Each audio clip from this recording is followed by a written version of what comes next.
this is classic bottoming action. When people get scary and they fear about losing their money, and then they chase stocks when they bounce and they shouldn't. And what I want to say to them is keep your powder dry. Whenever there are sell offs, put them to work in the stocks and segments you want to be long, and do not fear and sell when you have sharp setbacks. This is part of the process. Whenever it goes up, the news are good and the market looks strong. And whenever it goes down, it looks weak. And your stomach feeling is you should sell. You should do exactly the opposite of how you feel. And then it will work out very well. And I think by fall, the latest, you should be fully invested again for the nice ride through 26 into 27.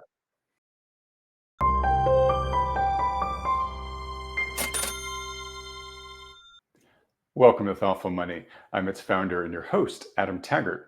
When today's guest was on this program last back in December, he predicted the following: that a contraction in global liquidity could set the stage for severe market corrections and increased volatility. Well, check.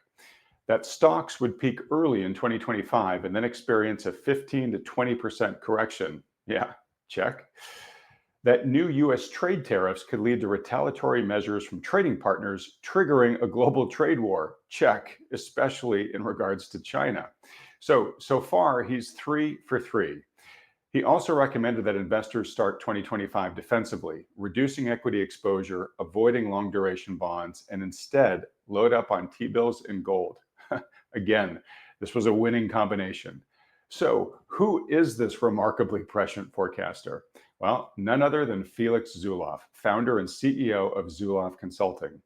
He usually only does public interviews once a year, but given the recent market turbulence, he's decided to return early to help investors make sense of what's most likely to happen next from here. We're extremely fortunate and grateful that he selected Thoughtful Money as one of the few platforms he's granting an interview to this week. Felix, thank you so much for joining us today. It's my pleasure, Adam. It's always great to be back and talking to you and your audience. Thank you for having me. Well, look, this is going to cheer a lot of people. Felix, people are always asking me, when's Felix coming back on? That has reached a deafening crescendo with as volatile as the markets have become. So I think folks should be very, very happy that you've chosen to come out early in your cycle and give us an update here. So two things. One, again, congratulations on the prescience of your predictions so far this year for 2025. You really nailed it, like I said in the intro. Why the early return to update us on your outlook? Why now come out and say, hey, it's time for me to help call an audible and help folks understand where things are going? Has there been, is it just the volatility alone, or is there a particular reason that you're coming back out early? Well, I think everything fits into the scenario, the very long-term scenario that I described of a roller coaster environment in the 2020s, and particularly the second half of the 2020s. And I think a lot of people are asking for advice, and they are lost. And the media is has panicked, and some are uh, hesitantly bullish, some are still bearish. Even the classic perma bulls have cut their forecasts, which is interesting. And I am just actually raising mine and turning a little bit more constructive here. So far, we have had the shakeout and correction that I expected. Of course, the environment is such that we will likely have some sort of global recession in the second half of this year, and we could see some retest at that time in the market, and it could be go a little bit lower than I thought. I thought we would go to 5,000 or slightly below. We were at 4,835 in the S&P.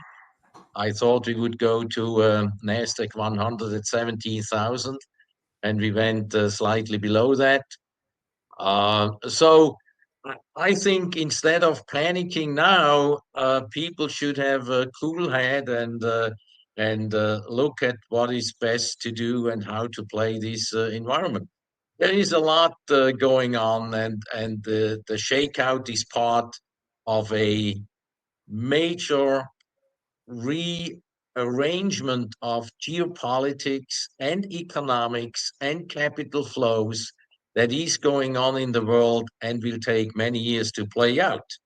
And I think if you do not understand the process at work, then you are lost because you cannot deal with this environment as you dealt with in the, 10 years ago, 20 years ago, or whatever. I think it's a completely different environment, and people should be aware of that and the risk and the opportunities. Okay, so let's actually get into that detail, and we can handle this any way you like. One, I'd like to dig into. It sounds like you're saying we're going through a global sea change in terms of how everything works: capital flows, trade relations, geopolitics, etc. And then last time we talked, if I took good notes, Felix, you predicted we'd kind of get to where we are right now. At some point, you then expected central planners to step in and kind of goose things back up. I'd love in your answer to kind of get a sense of when you think that's going to happen. Is that going to happen here in 2025, or is that something that's coming on later after we get into this global recession that you talked about? So feel free to tackle those any way you like. Well, I think that is already happening, but it's not happening to 100%. It's happening in steps, and rearranging world trade is one of the issues. And obviously, if the US would continue to accumulate trade deficits and budget deficits as in the last 10 or 20 years, then it would be bust within 5 to 10 years. Mm-hmm. And obviously Trump is understanding that, and he has been hearing the average Joe out there who lost his job to the Asians, etc. And he's trying to change the major trade arrangements. He has broken World Trade Organization's rules and did it his style, bullying everybody.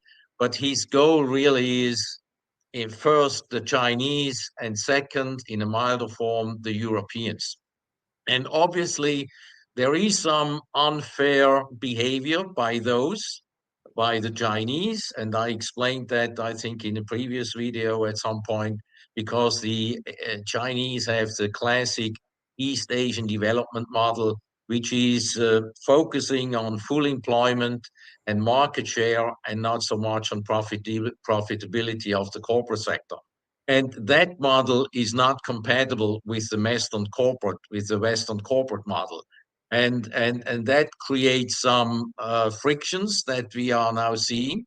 And the Europeans have been protectionist. The Eurozone as such is a protectionist entity. Of course, not in all the goods, but they are protecting some of their markets. But there is another item to that, and that is US domestic policy. Major trade deficits are a result of an economy over consuming and underproducing. So that is due to economic policy setting that is based to incentivize overconsumption and disincentivizing savings and production. And I think Trump should also address that problem, which he doesn't do. He's talking about um, everybody earning $150,000 or less should not be taxed on income. Mm-hmm. That's nice and dandy for those who are in that bracket, but it doesn't solve the problem that we have of our hands. So I think he should work on both sides, which he's not doing. And then what we also have to keep in mind is that the shock that came by breaking the WTO rules overnight in such an aggressive way has created mistrust and has shattered confidence. And I think among friends and others, and I think a lot of glass has been broken. And as they say, once out of the tube, the teeth paste cannot be put in. Mm-hmm. And so confidence is damaged and will not be repaired very quickly. That will take many, many years to repair. So I think the world is changing. The corporate sector is looking at how do we play this. It's obviously a different framework. We have to make sure to be in the US for certain products that we want to sell there, and we invest less in Asia or less in Europe and more in the US. So, to some degree, the Trump model may play out as he thinks. But if he continues to incentivize consumption over savings, then it will not play out the way he thinks it should be. Then we run into a bigger problem. And what you see is also that obviously this has consequences because the uh, um, the situation is such that when you run a trade account deficit, then you run a capital account surplus, and that capital account surplus in the hands of foreigners has really ended up in treasury paper and in other US dollar denominated assets like muni bonds and corporate bonds and US equities. And right now, the foreigners hold 7.2 trillion US dollars in treasury paper. So you saw what went on last week when all of a sudden treasury bond yields on the 10s jumped dramatically. And this was the trigger for Trump to step back in his tariffs. So it's not the one-sided game. The Asians and the Europeans and the Japanese, they also have tools they could put pressure on.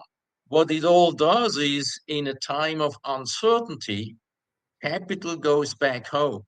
So the capital flows that we are seeing is a repatriation. And obviously, some some assets can be sold very quickly. Others, like plant and equipment, cannot be sold quickly or doesn't want to be sold at all. And therefore, what we see in the currency markets is the net effect of those capital flows. I think over time, this will be dollar negative over the next few years. And therefore, I think the dollar has started a multi-year decline, whereby the first medium-term decline is almost over. I expected, when we traded at 110, I expected about 100 or slightly below. I think we could dip to 97 or 98 over the next several weeks and make a medium-term bottom and then bounce. But after that bounce, repatriation will continue because Trump wants to fix this problem, and he must fix it within the first 9 months of this year. Mm-hmm. After fall, he has to focus on getting the economy going again for the midterm elections. If the Republicans lose the midterm elections and they lose the majority in the Senate and in the House, it means that Trump's agenda will be mitigated and he cannot put through what his plan is. So there are long-term effects and there are shorter-term effects. And I think the stock market has basically had the sell-off. The sell-off is over. We will probably see some retesting in May, and then we will have a rally.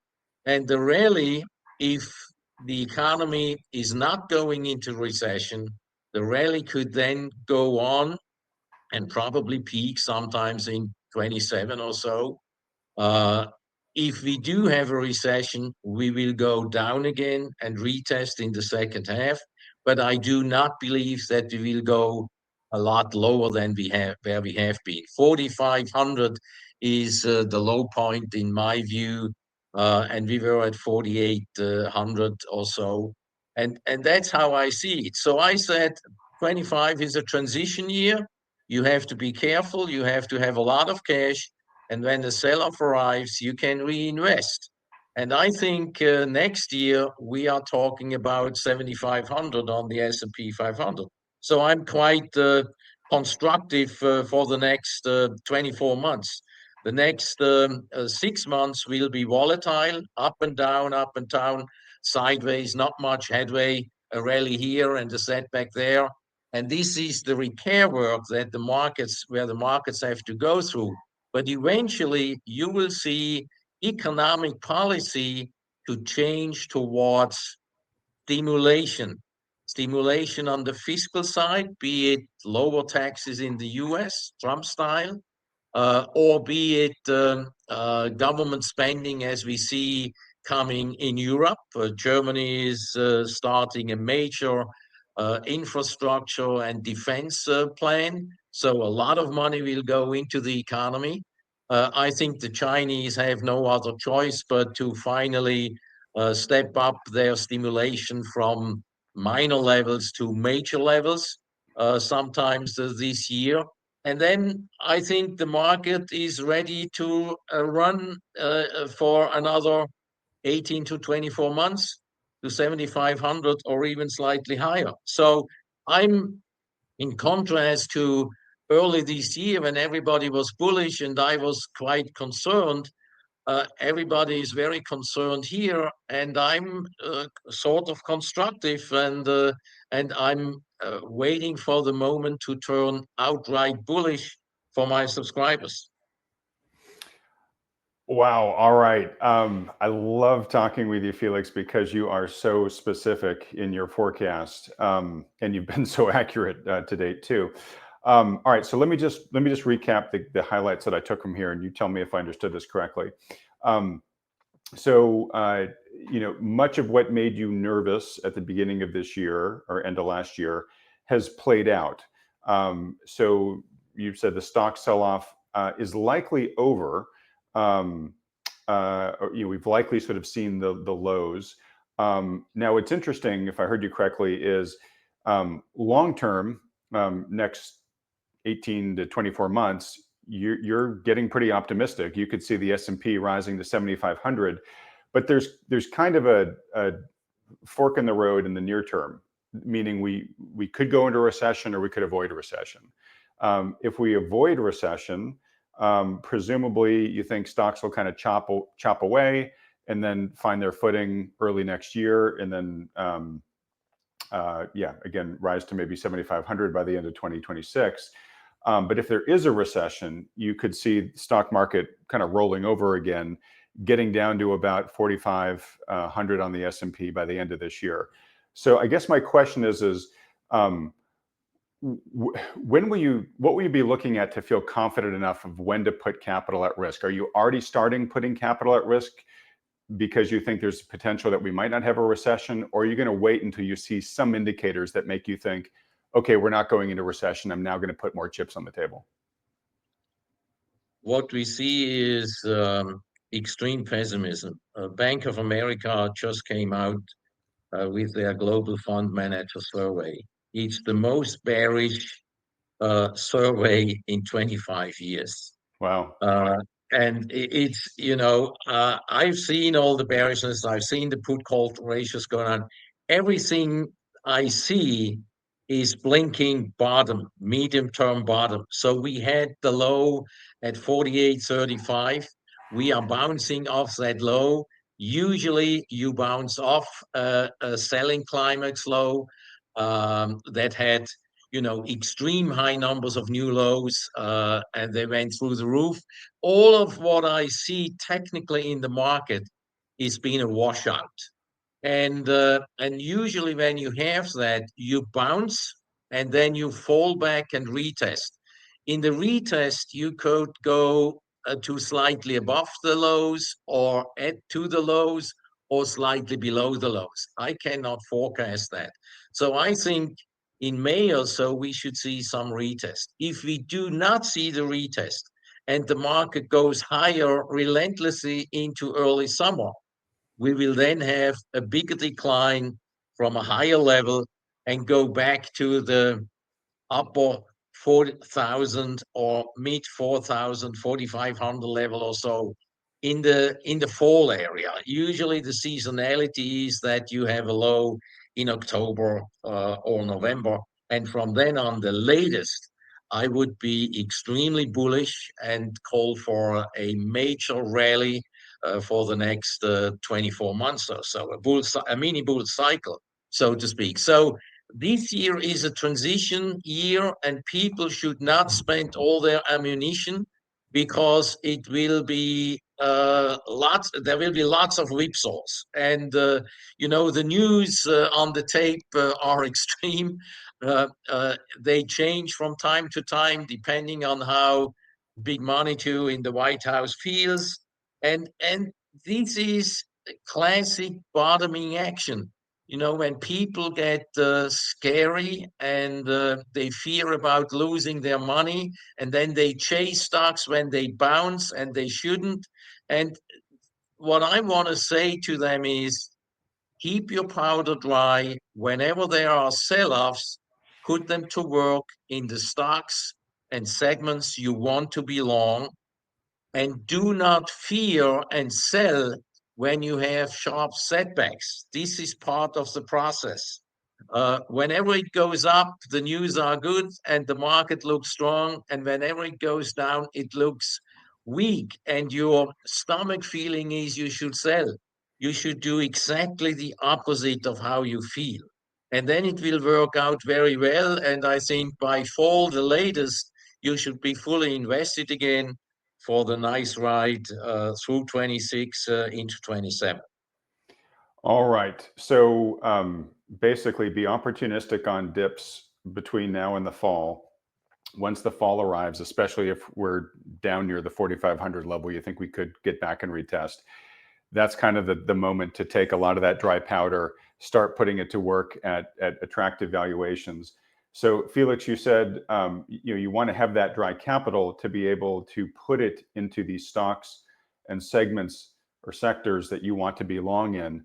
What interests you right now? What do you think? Which ones are you looking forward to riding as the S&P recovers and gets up to 7,500? I do not see myself as a very gifted stock picker or analyst of individual companies and stocks. I do more themes. And I think what we will see is, first of all, an outperformance by foreign markets relative to the US. I think the play that has been played, the game that has been played over the last few years of US exceptionalism, I think that is over. US exceptionalism, to a large part, was due to exceptionally high budget deficits in the US that stimulated everything. And, in the last 4 years alone, the US federal government accumulated 40% of, of new debt, 40% of GDP in 4 years. That on average is 10% deficits. That's unheard of. That's a stimulus we have never seen before, except during World War II. And and that has been the exceptionalism. I do not expect that to be repeated, because if the Trump administration would try to do so, the bond market would riot and the treasury market would see yields going much higher.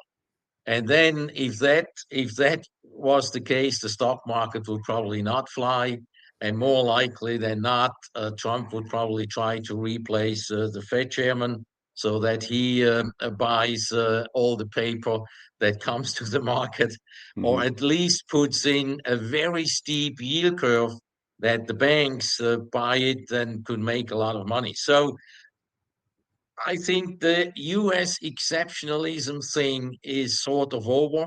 I also believe that the AI, which I have pointed to in fall to our subscribers, the AI game in the stock market is over. I do believe that some of the Max 7 stocks will have sharp run-ups.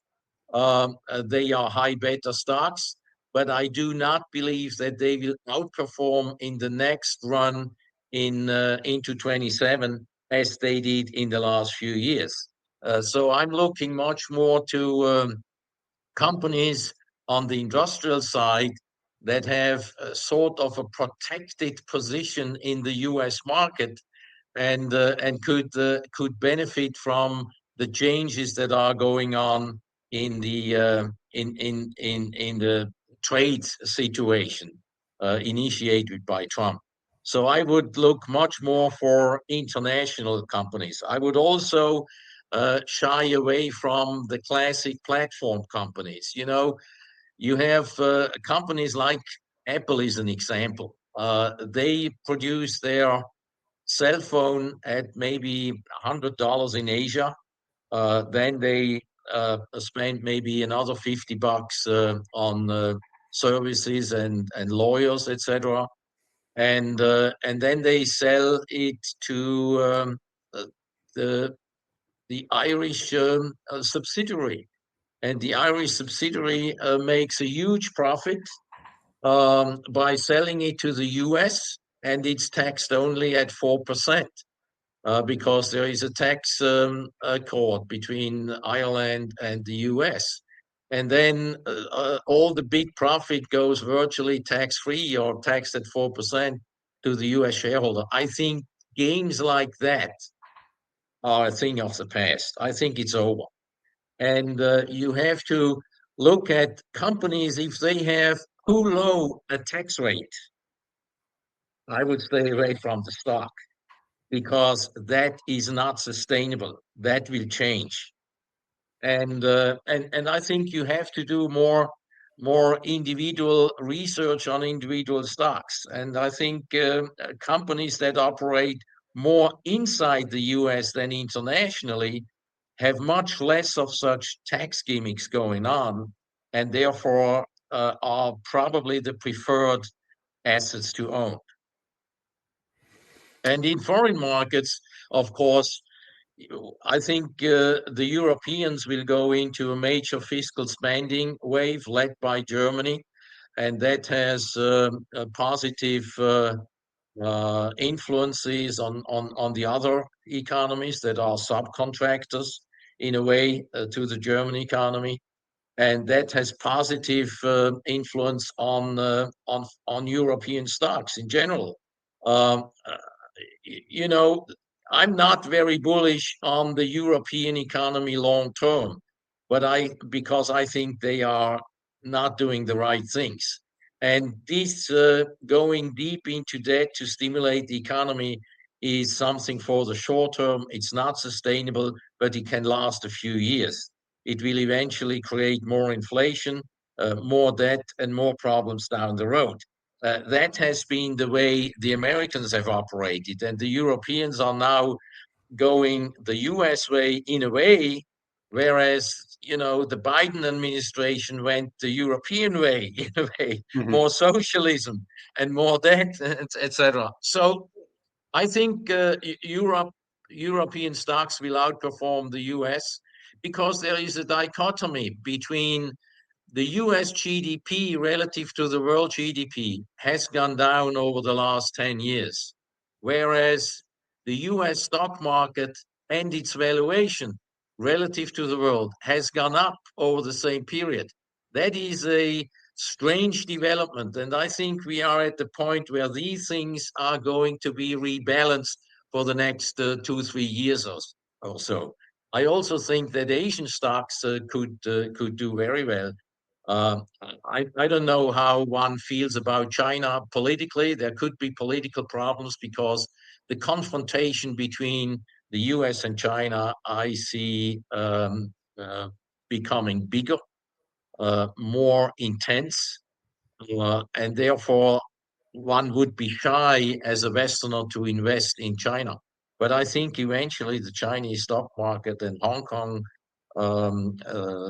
enterprise stocks will do very well, in my view, based in that currency, and the currency is fine. The Chinese currency dollar renminbi is now at 730. About the purchasing power parity actually is at 470. Hmm. So actually, the renminbi should strengthen over time. And I cannot imagine, for political reasons, that the Chinese could devalue their currency at the present time. Of course, they have to flood the system monetary with monetary excessive liquidity to get it going, and they have to do all the write-offs that are necessary in the banks and in the real estate companies. But at the same time, they will support and manage through this difficult period. And I think if you are a talented stock picker, or you have someone in China who works this job for you, you could do very well being long Chinese stock. Okay. Well, fascinating. Lots of great things to look at on the equity side there. Last time we talked, you were, I think, fairly optimistic about commodities, and I can't remember where you were on bonds. Where are you with those two asset classes? Well, bonds, I'm a long-term bear on bonds. I wrote a report in June 2020 that this is the sell of a generation. And I wrote a report in 1981. This is the buy of a generation. I was the first client at UBS buying 20-year zero coupon zero coupon bonds from the bank. Wow. So you So nailed the start and the I end of the so bond bull. I'm bearish. I'm bearish bonds longer term, and because I think the world will eventually go inflationary. Um, Medium term, we have gone to 460 or so on 10-year treasuries. Mhm. I think we will probably stop below 5% or so. And if we go into a recession where the odds are higher than 50% this year, um, the yields could come down a little, but they will not come down to the degree they usually came down in previous recessions. You saw that when the stock market tanked, usually there was a flight to safety and treasury bond yields slumped together with stocks and the dollar strengthened. Not this time. Mhm. This time the dollar weakened because of capital outflow, and also treasury bond yields went higher. And this is part of the regime change that I described, the repatriation flows that I see. I think the current US administration have triggered many structural changes in the world, not just in trade, but also in finance and capital flows. And this has implications for the level of interest rates. They will be higher in the future in the US than they used to be without these changes. And the US dollar will be lower than they used to be without these changes in the past. So sort of neutral over the next 6 months, with a chance of maybe another dip down to the low 3%, 3%, mid 3%, maybe 350 or so. I do not see much more than that, because when you look at the chart, it's actually the downtrend, 40-year downtrend. You broke that trend and you went up to 5%. And then we just bounce back to the downtrend line before we go higher. The next cycle, we will break five. Next cycle is in 26, 27. We will break 5% on the 10-year treasuries. On commodities, I'm turning quite bullish. We had the first rally from 2020 to 22. We peaked in the commodity complex with the invasion of Ukraine by Russia, and I have been bearish on oil for 3 years now. And my target was the low 60s in crude oil, and we broke slightly, briefly below $60. I think we are close to the low. I do not see a good bottom yet.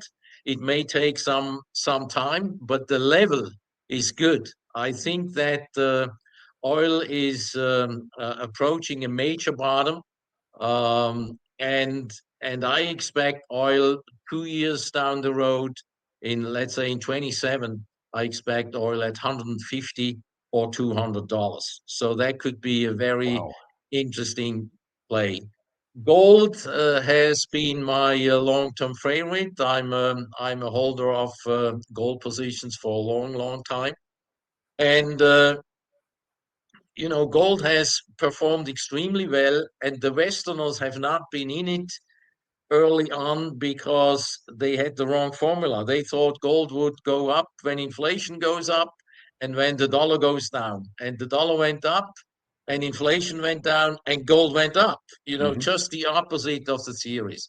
I think gold is going up because of the geopolitical changes and all the changes that are related to it in terms of trade and politics and capital flows and currency changes, etc.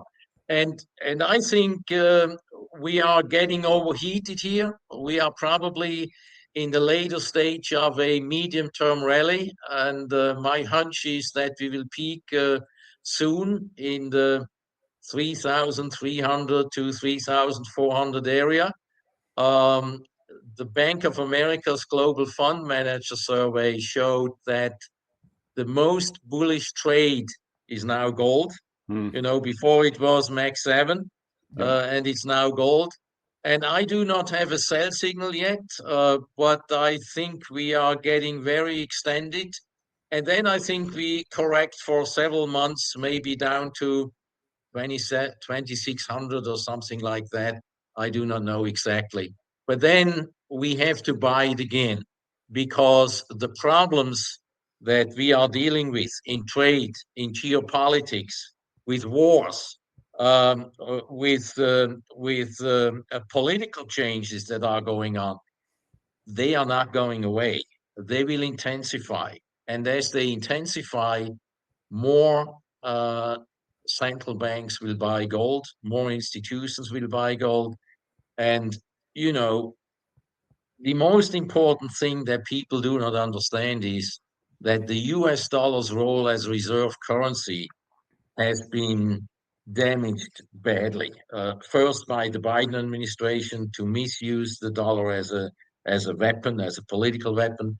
And now I also think in terms of trade, the geopolitical changes are such that the US is not the unipolar center of world order, but is one of others. And the trade is now settling in different currencies, not just US dollars. The old reserve currency came out of the Bretton Woods Agreement in 1947, when they agreed fixed exchange rates and all the trade settled in US dollars. That's not the case anymore. That part of Bretton Woods has also broken in the last few years. And that means that today, central banks do not need to keep that much reserves as they used to in the past. They can pay in their own currency. And therefore, there is no need for such large amounts of dollar holdings. And therefore, this is another factor that is taking away the underlying strength of the US dollar of past decades. So this is an important change, and there are many such changes going on, and people should understand it. But do not panic.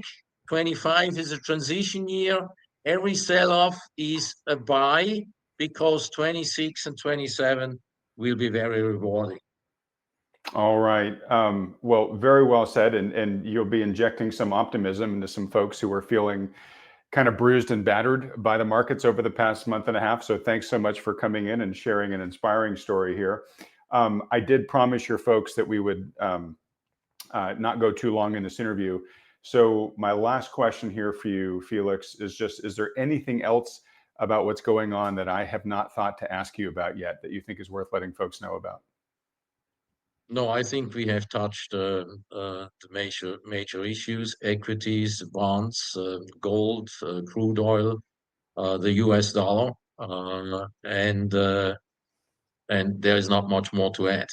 Okay, great. I wanted to put up a couple quick free resources for folks. So Felix, you said, if I heard you correctly, above 50% of a global recession at the second half of this year. I just want to let folks know, if you haven't read my free layoff survival guide, might be a good thing to read that sooner rather than later, just in case you're at risk of being laid off during a recession. This gives you a lot of good things you should do beforehand, or if you get laid off, immediately after you get laid off. Given Felix's continued optimistic outlook on gold in the long run, if you haven't yet read our free guide to buying and storing gold and silver, you can get it here at thoughtfulmoney.com/gold. By the way, if you're listening to the audio, the layoff guide was at thoughtfulmoney.com/layoffs.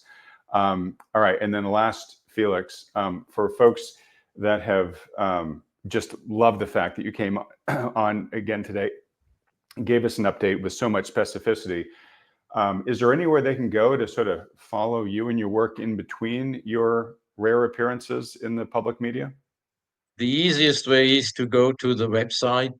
It's Felix Zulauf, one word, felixzulauf.com, and you get to our marketing people, and you can go from there. All right, great. I was trying to type that in real time.